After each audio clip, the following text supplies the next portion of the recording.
Hello everyone and welcome back to my channel. My name is Avril Buncombe and today we're going to be talking family, relationship, marriage, whether you're married or you're planning to get married. Today we have a wonderful topic we're going to be diving into: the power of effective communication.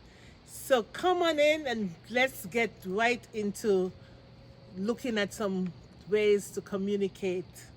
Today, we are diving into the topic of effective communication. In order for any relationship to work, we must have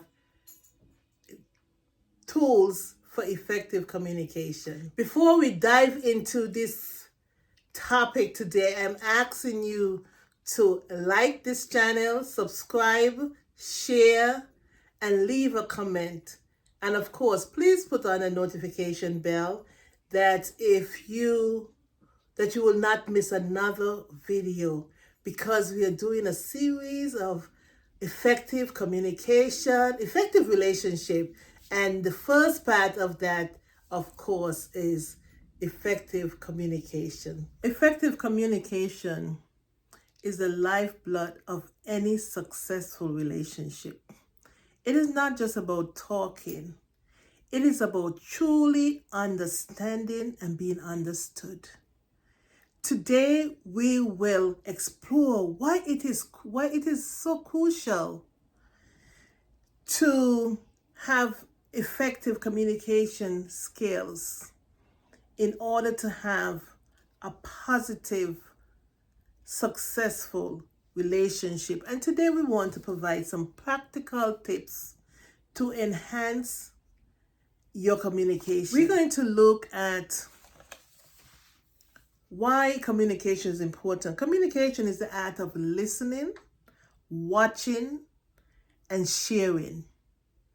And in order to communicate God's way, it is certainly not building up and holding back all your frustration and all the things that you want to say, and then for one instant, one simple thing just cause you to explore. No, it is actually sharing and listening and being vulnerable in what you are sharing with your partner.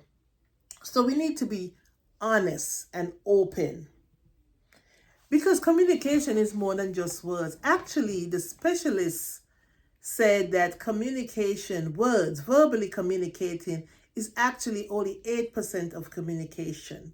So if it's only 8% and it has so much effect on a relationship, then I think that is why it is so important that we learn practical tips to enhance our relationship.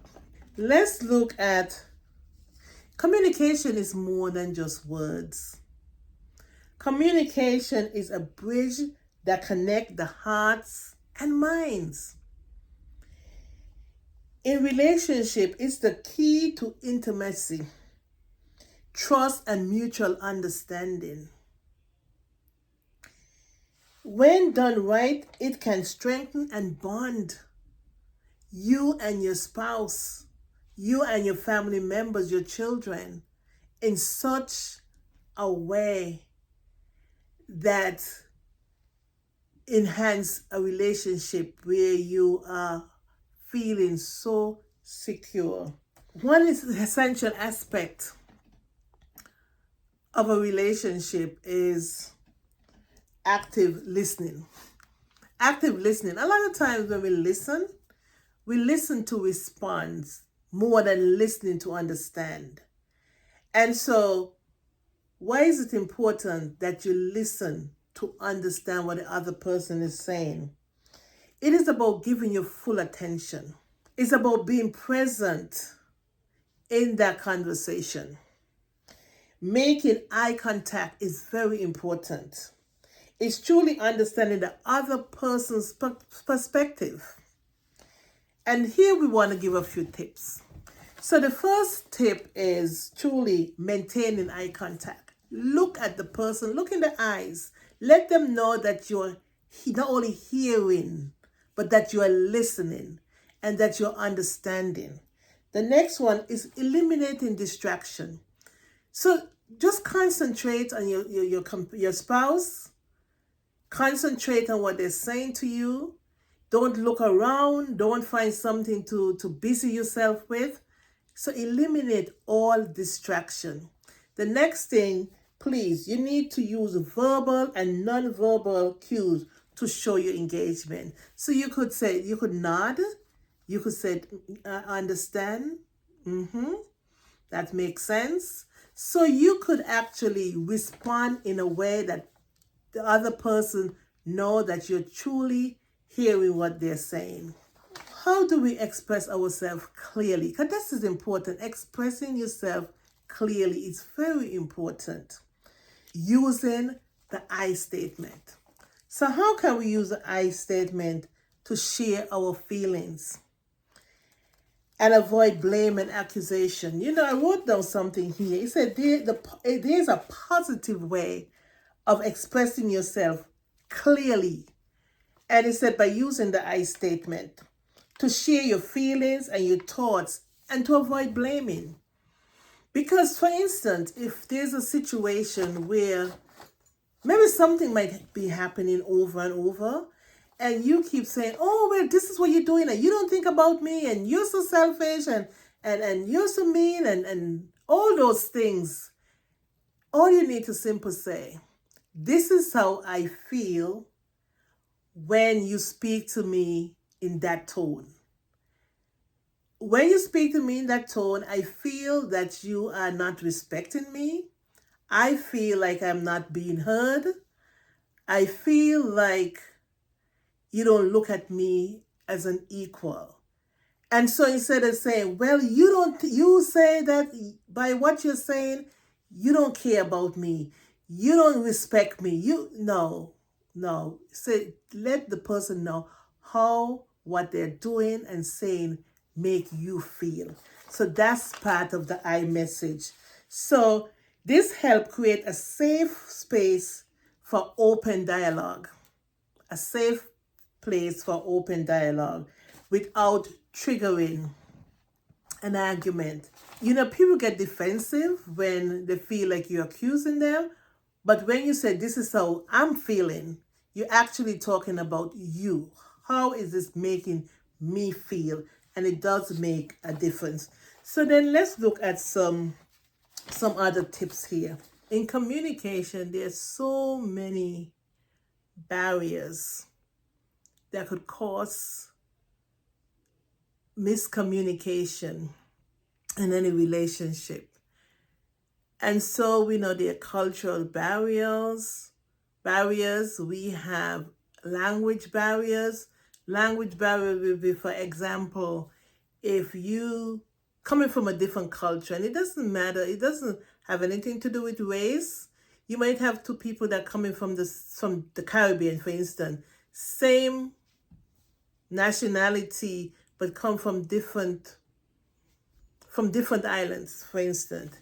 And so you might say one thing one way, and it means something else to somebody in some place else. For instance, there are words that mean something to people in different cultures.